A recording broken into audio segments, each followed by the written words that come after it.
Hello and welcome to today's video. This time we'll be taking a look through the complete collection of Hutchinson's A Century of series. These were published between 1934 and 1938 in uniform hardback editions, and they make a great fun series to collect and pretty reasonably priced too. So without further ado, sit back, relax, and let's get to it.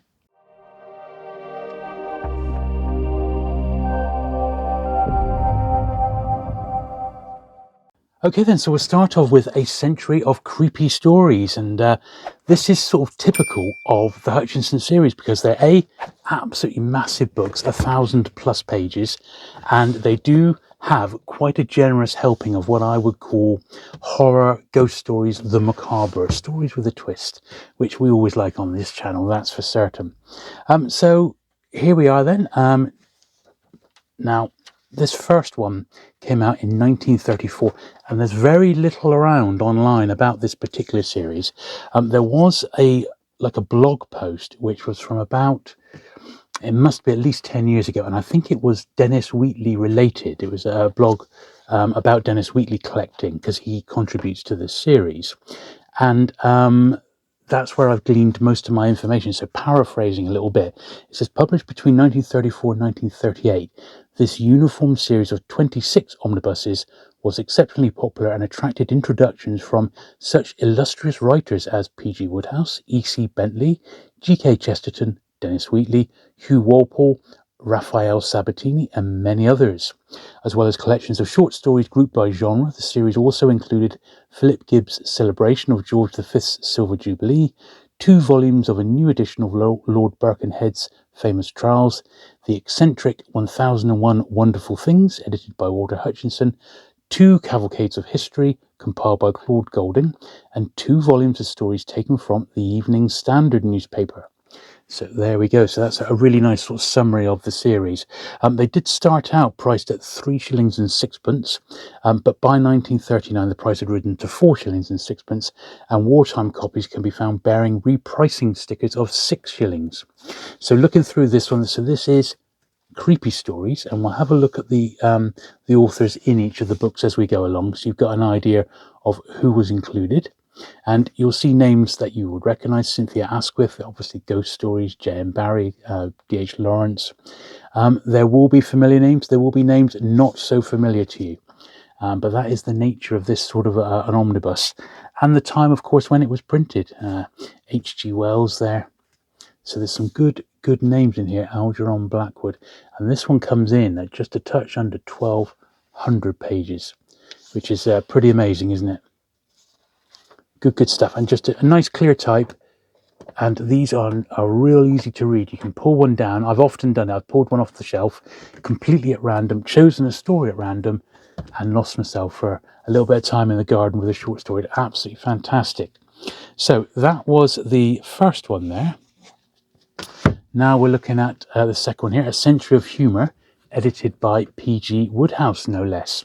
Now, P.G. Wodehouse and some of the other editors, there's not a lot documented about how much they actually contributed to the actual editing or selection of these stories.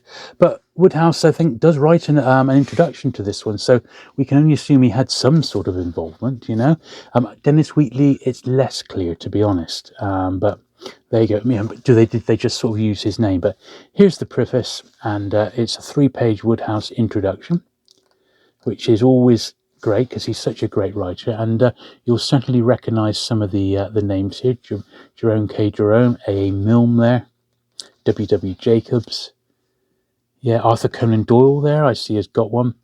Fantastic stuff. A real Wodehouse himself, of course. The Exit of Battling Bilson is the short story by Wodehouse himself in this collection. Another one by H.G. Wells, Hilaire Belloc. There's a Dickens. Yeah, good stuff here, and lots of familiar authors of this sort of time in history. Book number 3, and these are there's no real sort of accurate way to say which books were published first, but we have just about, between the few collectors I know, been able to zero it down at least to the year. Now, this is one of a few that I've got which are on my list of upgrading. It's the Evening Standard Book of Strange Stories, and as you can see, it's got a big stain on the front. It's got a creased spine, not in the greatest of conditions, shall we say. It's got some names inside, but in all honesty, I don't care, because I'm just glad to have a copy. That's my main thing. And there we are, just the first 4 listed here. And then inside this one, this hasn't got an introduction, I guess because it's stories that were first printed in the Evening Standard. But there we are. And once again, there's a good old selection, and I just love a short story. It's as simple as that. I love to jump in and try an author I've never tried before, and sometimes it does lead to me, pursuing that author a bit more down the line. But there are recognisable names here.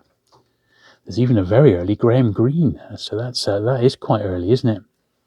I know Agatha Christie makes a few appearances in this anthology. She had 3 appearances in the whole series, in fact, and yeah. Quite a good little Dorothy Sayers there, I see. So quite a nice little book of strange stories. And then the very last one for the first year, 1934, A Century of Sea Stories, edited by Raphael Sabatini. Now, this particular edition has got quite an interesting introduction here. As you can see, it's got a dedication, and it says, "To Robert Francis Kennedy, to commemorate our first meeting, 8th of the 6th, 35, from," it looks to me like M.W. Isit or Isit or Isil. I'm not sure. I wonder if somebody else knows. And it does say down the bottom here, "to be shared with F.H. and M.F.K. until such time as he can take possession of his own library." Now, Robert Francis Kennedy, he had, I believe, 8 siblings, 8 brothers and sisters, and I suspect that F.H. and M.F.K. were quite possibly relations to his to his brothers and sisters. So maybe something to do with that. But I believe this is an association copy. And years ago, about 5 years ago, when I first showed these books on the channel, as I was putting the collection together, lots of people commented about that particular dedication, and the thought was that it was absolutely genuine. Robert Kennedy himself would have been up, I think, 9 in 1935, so quite a youngster. And this, I guess, would have been a perfect present for someone of that sort of age, I guess, But here is the one. Raphael Sabatini was quite famous for The Sea Story, and he does his little preface. And then here we are, and there's a little list of who's in it. We've got Herman Melville, The Death of the White Whale. I guess that's an extract from Moby Dick. And some of these are extracts. Some of them are standalone short stories. But they do vary, and there's lots and lots of recognisable names there. Joseph Conrad, Edgar Allan Poe, Mansfield. I mean, there's loads. Mark Twain. I like this little piece here, this little chapter. It says, Charles Dickens's Tempest. "The fame of Charles Dickens rests mainly on his genius for the creation of humorous character, but he also showed himself a brilliant descriptive writer, as in the stirring passage from David Copperfield, which follows." David Copperfield is my all-time favourite Dickens story. I absolutely love it. I love the characters in it. It's well-rounded. It's basically Dickens's life in fictional form, and it's just superb, with that very memorable character Uriah Heep. But there we are. So that's an excerpt from David Copperfield there. Excellent stuff. And that rounds out 1934. Now, 1935 actually had the most books published during the series' run, 9 in actual fact, and it starts off with this one, A Century of Love Stories. This was actually one that took me quite a bit of tracking down. There's loads of anthologies of this author here, Gilbert Frankow, but this one in particular did take quite a bit of time to track down, but I got one in the end. It wasn't cheap. I just couldn't find one online anywhere, and in the end I got one from one of those big book warehouses for about £8, including the postage. None of these are that expensive. I would say, as a general rule, a copy without a dust wrapper is generally about £10, but the horror, the ghost stories, those sorts of ones, creepy stories, they tend to sell for a bit more, up as much as £25 without a dust wrapper. Ones with a dust wrapper, it's name your own price, really. They can be very, very expensive. There are some facsimiles around, and we'll go into that a little bit later, because I have got at least one in an original dust wrapper. But the dust wrapper copies are very, very scarce, and you hardly ever see them. So anyway, here we are, A Century of Love Stories, and it's got a little preface as well here by Gilbert Frankel, and then this is a little list. My copy, it's had some of the stories have been sort of ticked on there, as if the person has finished reading them. Lots of familiar names again. I mean, look at these. It's Sabatini, Trollope, Charles Dickens, Richard Crompton, Hans Christian Andersen. There's loads of them. So lots and lots of familiar names. Once again, 1,000+ pages. And if you wanted a century of love stories, that was the place to go. Next, we got another great one here, A Century of Detective Stories, no less, introduced by G.K. Chesterton of Father Brown fame. And this is another one in a similar vein. Introduction by G.K. Chesterton. And let's have a little look at, I'm sure we'll see some familiar names here. So we got Edgar Allan Poe, okay, Edgar Wallace, yeah, George Goodchild, William Wilkie Collins, look at that, his full name, E.C. Bentley, Chesterton, of course, Christopher Bush, J.J. Bell, Dorothy Sayers, and Agatha Christie, the first one of 3, Sing a Song of Sixpence, Mark Twain, Earl de Biggers, the Charlie Chan author. Some good stuff in there. Yeah, R. Austin Freeman, Ernest Brown, John Dixon Carr, Freeman Willscroft. What a selection. And then there's Chesterton's introduction over 3 pages, and then we're into the book again, and what a great selection. Look at that. Good stuff. That's what we like. Now we've got a bit of true crime. So Famous Trials by the first Earl of Birkenhead, Lord Chancellor of England from 1919 to 1922. There we are, and the scales of justice on the side. All the spines have got little illustrations on. So even if you've not got them in dust wrapper, the spines do look very nice. And we'll have a look at those at the end. We've got a nice zoom up of the spines. So there he is, very artful, the first Earl of Birkenhead. And this is 41 illustrations, and it's basically true crime cases which were brought before the courts. Some of them are old ones, they're like Victorian ones, some of them into the early part of the last century, and all quite fascinating. And if true crime is your thing, there's two volumes of this. There's a second volume later on. So I recommend this. Good stuff, and a little bit harder to find the old true crime ones. Now this is an incredible book, 1001 Wonderful Things, and first off, it weighs a ton, and the reason why is because it's absolutely chock full, in fact on virtually every page, of photographs, photographs. So you can imagine this. Look at it, absolutely amazing. And it's this is just an amazing book for the time that it was produced. Just incredible. Look at it. An absolute snapshot into what people of the 1930s thought was amazing. Incredible. Not difficult to find, but an absolutely superb book and part of the A Century Off series. So I highly recommend that one. It is fantastic. In a similar vein, and it was mentioned in the introduction, is that Hutchinson did also produce this commemorative book for the book of King James V's Jubilee. And this one is in a similar vein. It's full of photos of his life.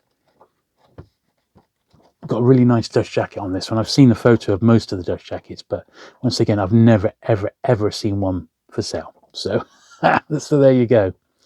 There we are, 1865 to 1935. Sir Philip Gibb. Very nice book indeed, as you can see. Next is an absolute corker. It is A Century of Horror, no less, edited by Dennis Wheatley, a name I'm sure you're all very familiar with. And this one, it says 1935 there. This says Norman Tattersall. That was the previous owner, I believe. So this says it's edited by Dennis Wheatley, and he does indeed write an introduction here. So, it's not short either. It's 5 pages, longer than most, but there is some speculation about how much Dennis Wheatley actually was, involved in the editorship of this particular one. I suspect, because he had a massive library, that he must have been involved in this, but some, people, Dennis Wheatley in particular, they've analysed his letters and diaries, and they don't find any reference to this series at all. Yet he has edited at least two volumes in this series. But look at the names here: Evelyn Waugh, Saki, H.G. Wells, Algernon Blackwood to open up, Edgar Allan Poe. Yeah, some good names in here. Some classics: Wilkie Collins, M.R. James, of course, James Hilton. Some good stuff. And Dennis Wheatley, of course, he gets the snake at the end. Once again, 1,000+ pages. What does it say about Algernon Blackwood then? Ancient Sorceries. Algernon Blackwood is today one of the best known and most versatile writers of ghost stories. Not least of his accomplishments is the broadcasting of tales of his own choice and their successful adaptation to the new medium. I guess they're referring to radio and the rise of radio, which was becoming massive in the 1930s, wasn't it? Absolutely superb. Right, A Century of Boys' Stories, edited by Francis Brett Young. There we are, so stories for boys.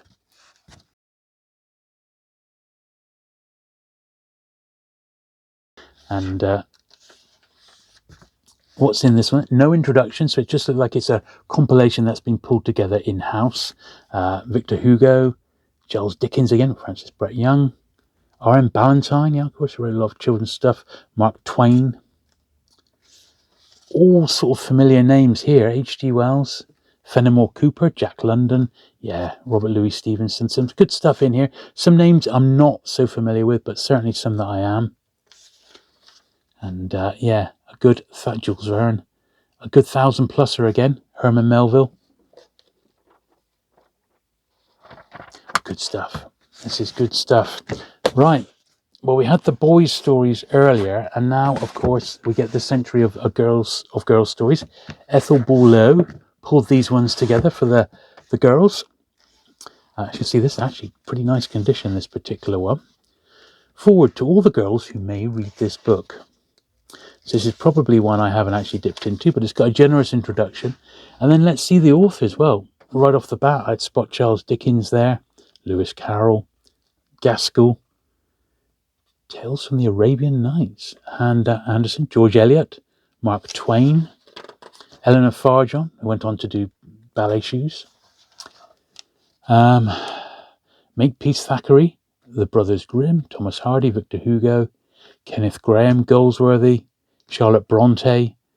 Oh yeah, definitely a ladies' little compilation there.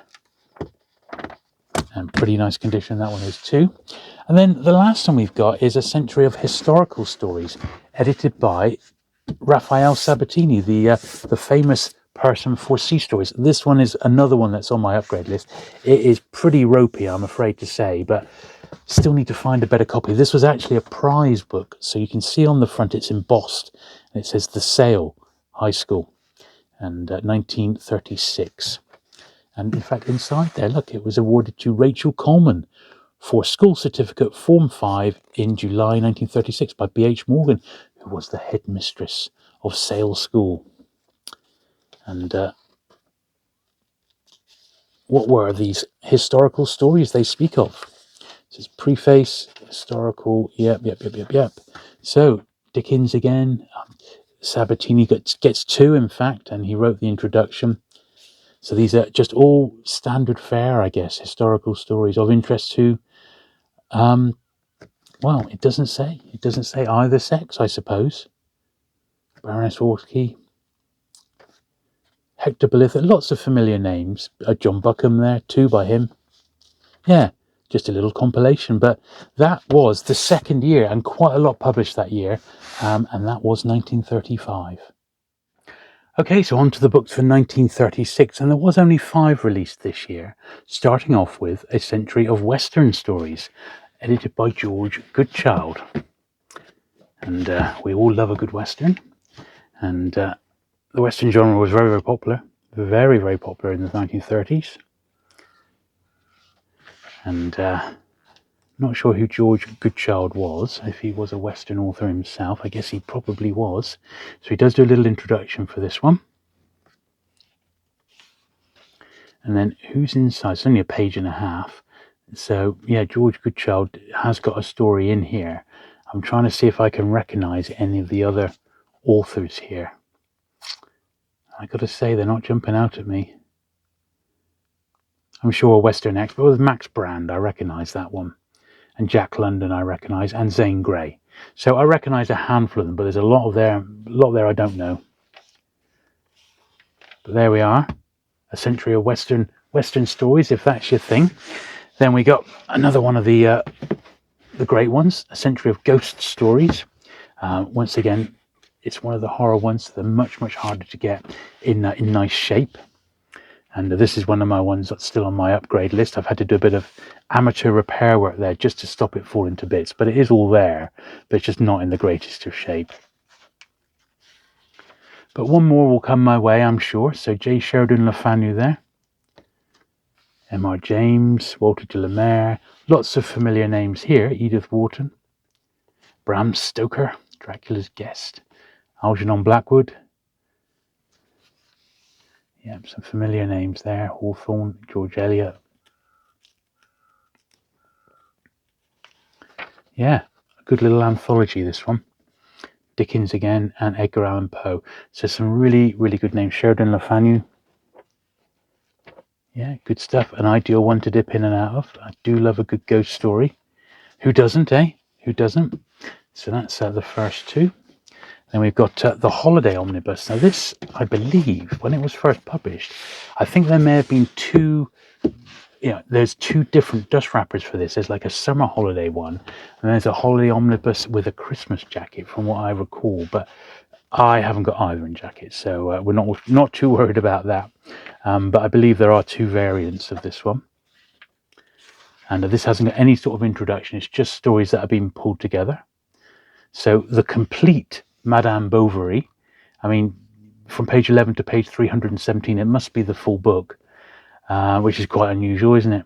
But they've got a lot of pages to play with there. This one's still just touching 1,000 pages. Richard Crompton, Guy de Maupassant,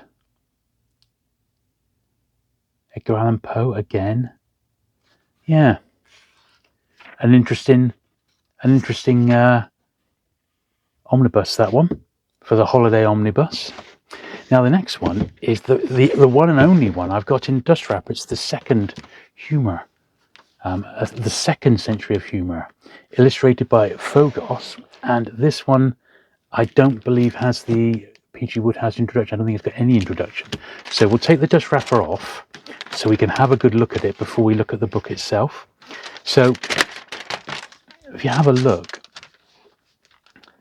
you can see why these dust wrappers were they weren't really kept on the book, because they didn't really say that much about it. It's just more advertisements for other books in the series. Take this wrapper off now. You must not miss the announcements inside. And that is because inside it is basically another huge advert, including an order form either end, which is another reason why these dust wrappers are so scarce today, is because they were basically begging you to take them off, cut them up and send them away. So that was just the mentality of it. But this is quite interesting. So the overwhelmingly popular success of Hutchinson's Century omnibuses, nearly 1 million sold, marks a revolution in book history. Never before has such stupendous value been offered for 3 and 6. A policy of low price and high quality has been followed in all the volumes of this magnificent series. And it says all these Century omnibuses are handsome, cloth-bound volumes of over 1,000 pages, containing between 400,000 and 500,000 words, the equivalent of 5 ordinary 7 and 6 novels for less than half the price of one. Not only in size, but in the quality of their contents, they represent the finest value ever offered to readers. Every story is a masterpiece of its kind, and no series has ever assembled such an impressive gathering of the world's favourite authors. Well, who can argue with that? That's how you write blurb, I tell you. Anyway, let's have a look at this beautiful, out of the dust wrapper, it's absolutely beautiful condition one. This is how I wish all my copies were. But sadly, that's not the case. So it's got a little inscription inside. To John with best wishes from Dad, March 1937. And here we are. So let's see who was contained within in this second century of humour, the second and final. So we've got H.G. Wells, J.J. Bell, Stella Gibbons, Ben Travers, Somerset Maugham, Ian Hay, Bartimus. I recognise some of these names here.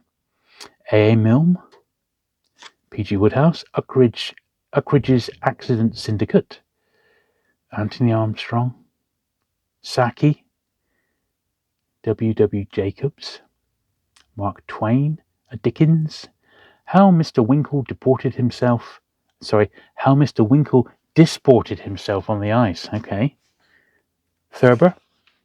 Yeah, there we are. And I don't know if it's illustrated throughout. There might be the odd there's the odd illustration in there.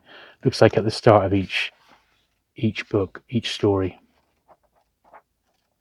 But there we are. An actual rarity in its original dust wrapper. So, as I said, they don't turn up very often. At least it's an original one. You can get the facsimiles, as I said, for the horror ones, I think have been facsimiled by that company in the States. And I'll show you those on the screen right now as we put this one back to bed, as it were. But as I said, if you buy them from the company in San Francisco, they work out at $25 a piece. Then you add the postage as well. It just makes them an awful lot of money. Anyway, the last one for this particular year was The Cavalcade of History, edited by Claude Golding.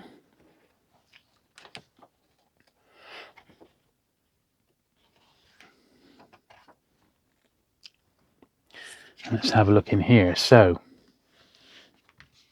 this is done A to Z by the person in question, by the look of it. So it's done almost encyclopedic, like, so you would look someone up and then look for their entry within the book, which is an unusual way of doing it, but I guess that's what they wanted to do. No illustrations at all. But that was The Cavalcade of History, and that was the last one for that particular year. Right, so the last couple of years to go now, and this is 1937, with the Evening Standard second book of Strange Stories. So I think these last few are actually a little bit harder to find, and I don't know if it's because we were getting closer to the war, or the outbreak of the Second World War, and potentially paper was getting a little bit harder to find, but these generally are a little bit scarcer from what I remember when I was picking them up. So no introduction, but we've got G.B. Stern there, Alexander Dumas, Sheikh A. Abdullah, wow, P.C. Wren, Phyllis Bentley, Pushkin, a good old mixture, isn't there? Saki, Eric Ambrose, James Hilton, Edgar Wallace, lots of familiar names, John Collier, Dorothy Sayers, Sheridan Le Fanu again. Yeah, some good stuff in here. There's an Agatha Christie, so 2 Agatha Christies in this run. T.H. White. Yeah, this is a nice collection, this one. Very, very nice indeed. There we are. Yes, I'd say that's one of the better ones, certainly. Yeah, even the second book of Strange Stories. Very nice. The next one is an unusual sort of subject for this, I think, is a century of nature stories. Slightly, just slightly out of place, I think, in this particular run. But, welcome all the same. It's a good subject. And I sometimes like to read a nature story. Now and again. Introduction by J.W. Robertson Scott, editor of The Countryman. Okay. Very interested in the content of this. So it's a Charles Darwin. I was going to say, I wonder if there's a Henry Williamson. He was the author of Tarka the Otter, of course. This would have been right up his street. And there we are. A T.H. White on fishing. That's interesting.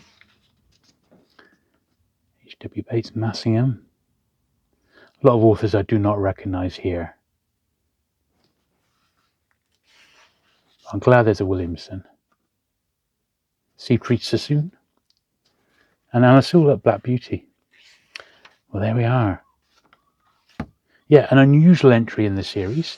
And then the third and final one for 1937 is this one. And this was the one I remember was from Mary Danby's library. Mary Danby was a horror writer herself, and I think she contributed to the Pan Book of Horror Stories at one point in her career, in sort of the mid-70s. And I know her library went up for public sale, and this came from it through another dealer. And they said it was from the Library of Mary Danby, so I always remember that. I actually have some of her Pan Book of Horror Stories, her author copies as well, which have been signed by her. This is another great compilation, as I recall. Prefaced by Sir Hugh Warble.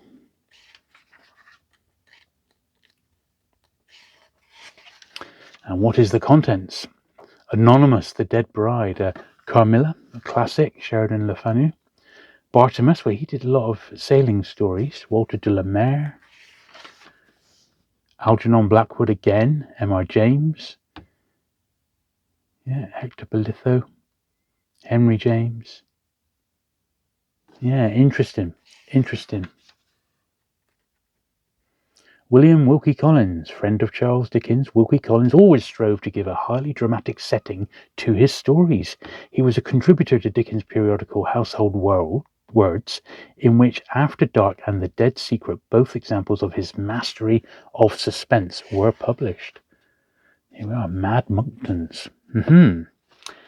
Anyway, that was it for 1937, but the series wasn't quite done yet, and we had 1938 to come, so let me get those out now. Okay, so this is the final year of release, 1938, before the series sadly came to an end. But with the outbreak of the Second World War, I just don't think publishers had the paper allowance to keep publishing lavish books like this. And in fact, these last few aren't quite the £1,000 mammoth things that we've seen beforehand. They're slightly slimmed down, as I recall. But here is the Fireside Omnibus. And no introduction, but straight into it. It's a bit of a potpourri, this one. So you've got a crossword puzzle inside. And yeah, so familiar names again on the list. Yeah, quite nice. But yeah, pages wise, petering out at about 850 now. So you've got the Fireside Omnibus. The second cavalcade of history, Claude Golding again. So we saw the first one. Here is the inevitable follow-up. So the first one must have done all right. And once again, it's the A to Z by the person in question. And then I guess you would jump to the bit that you read about that particular person. So, bit of an unusual one that, not my favourite in the series, but they are what they are. We got another one here by Dennis Wheatley, A Century of Spy Stories. Once again, Dennis Wheatley's correspondence has been gone through in quite extreme detail, and the Wheatley scholars haven't found much proof to show that Wheatley had anything really to do with these. And they also liken his involvement to the Dennis Wheatley Library, the ones that came out in the 70s and early 80s from Sphere, which bore his name because he was popular, but he didn't really have much to do with them, let's put it that way, sometimes the odd one-page introduction. Anyway, A Century of Spy Stories. So what is in this then? This is cool. A cool subject, shall we say. Gilbert Frankel, Percy's. I'm trying to recognise any names, and I don't recognise any on that first page. Oh, John Buckham, okay, and Oppenheim, Guide to Master Plan. So a few on that page, but basically not many that I'm that familiar with. And once again, 800 pages, so they have slimmed down a little bit. This is quite interesting, heading into the Second World War, isn't it, with a little bit on spying. Then we've got another follow-up, which is more famous trials, once again by the Right Honourable the Earl of Birkenhead. The hanged man on the side there, very nice. That's guaranteed to be a talking point on your bookcase, isn't it? And he gets his little still inside that. God, look at the cigar he's got going on there. What is he like, eh? So it's more true crime cases, illustrated, 41 illustrations. And it's amazing how true crime became very, very popular around this sort of period. People interested in these old crimes and people being brought to justice, and there's a fair old batch of them there. And there we are. And then the very last one in the hardback range was this, the second century of detective stories. E.C. Bentley, he was a crime writer in his own right, didn't he? He did Trent's Last Case, I think was his famous one. And they've got the handcuffs on the front, they're very old-fashioned handcuffs. The sort of ones that you'd see Houdini breaking out of. And let's have a little look in this. The quality of the paper is not as good. These later ones, it's not as nice. And I do believe Hutchinson was starting to feel the pinch, even this early on. So an introduction by E.C. Bentley. 3 pages, and then our last little lineup. Oppenheim again, J.J. Bell, H.C. Bailey, Dorothy Sayers, Chesterton, Arthur Conan Doyle, The Problem of Thorbridge. Excellent choice. A later one for Sherlock Holmes. Richard Cavern, Austin Freeman. Yes, and good names there. Another Agatha Christie. So this series had 3 Agatha Christies included in it. Edgar Allan Poe. It was The Case of the Distressed Lady, by the way. Edgar Allan Poe. Eden Philpotts, Ellery Queen. Look at that. Quite a nice little compilation, that. Quite a nice one to end the series on. But not quite. So I've got one other little thing to show you. So there was one other entry in the Century of series, and it's this paperback. It's Hutchinson, so it has to be like a follow-on. Maybe they just tried this one as a bit of an experiment, but A Century of Entertainment. Great stories by famous authors, only 6pence. And around this time, Hutchinson were publishing the Hutchinson Pocket Library, and they had lots of different offshoots of that. Let's take it out of its dust wrapper, so you can see what this one's like. This is a reasonably uncommon paperback. I have had 2 copies of it, and I actually, at the moment, have a spare of it. If someone desperately would like one, I do have another copy of this one. And it is basically a potpourri of just what we've been seeing, really. And whether this was an attempt by Hutchinson to carry on the Century of series, I honestly don't know, but it's definitely part of the same set. And I just think they resorted to doing these in paperback simply because there was just no paper around. And this is these were a little bit later. I would say although this Hutchinson are terrible for dating their stuff, I would say this is probably 38 or 39. This particular one, in keeping with what was listed here as being published at that time. But there we are. So that is another little scarcity. If you're collecting these, you might want to keep an eye out for that one.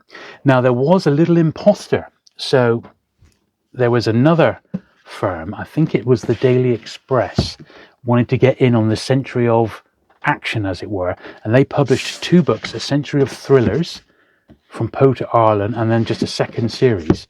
And although these aren't part of the Hutchinson series, they are quite nice bookends. This one's another huge book here.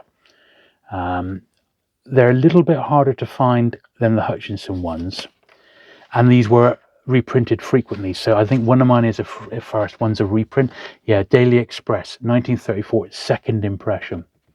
But this is from Poe to Arlen, another massive tome. So they were evidently aping the Hutchinson format here. And we'll have a little look at the contents. So Wilkie Collins, you've got a Sherlock Holmes, The Adventure of the Speckled Band, Mary Shelley, Barnum.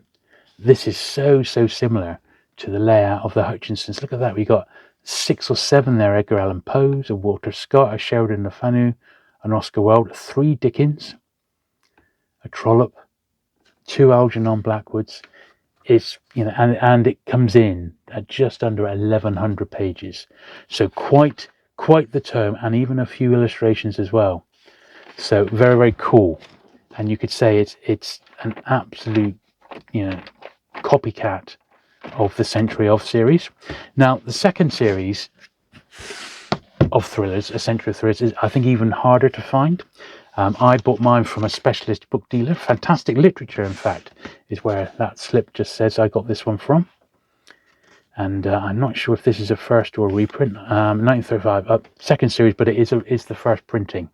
And once again, pretty scarce, these ones. I think I probably paid about £25-30 for it. So bear that in mind. But there's some good stuff in here. As you can see, 3 M.R. James, a Chesterton and H.G. Wells, Sax Rohmer. First time we've seen the Fu Manchu author, Daniel Defoe, Hawthorne, Oscar Wilde, 4 Edgar Allan Poe's, Bram Stoker, O. Henry, the master of the short story. A Dickens there, The Haunted Man and the Ghost's Bargain. All good stuff. Carmilla again, so that was in one of the other ones, wasn't it? By J. Sheridan Le Fanu. Another great selection, not quite the length of the first one. This one peters out at just under 900 pages. But even so, you know, I think worthwhile additions to your Century of series if you can track these down for your collection. They're nice little bookends. So there you go. I hope you enjoyed that little overview and collection tour of the famous Hutchinson Century of series. I think they're great fun to collect, and I'm going to be quite sad to see these being packed away for a couple of years, but I'm glad I've had one last look before they go into long-term storage. If you have enjoyed today's video, do please give it that thumbs up. Do please hit the subscribe button if you've not already for regular vintage book content, and I'll look forward to seeing you again very soon. Bye.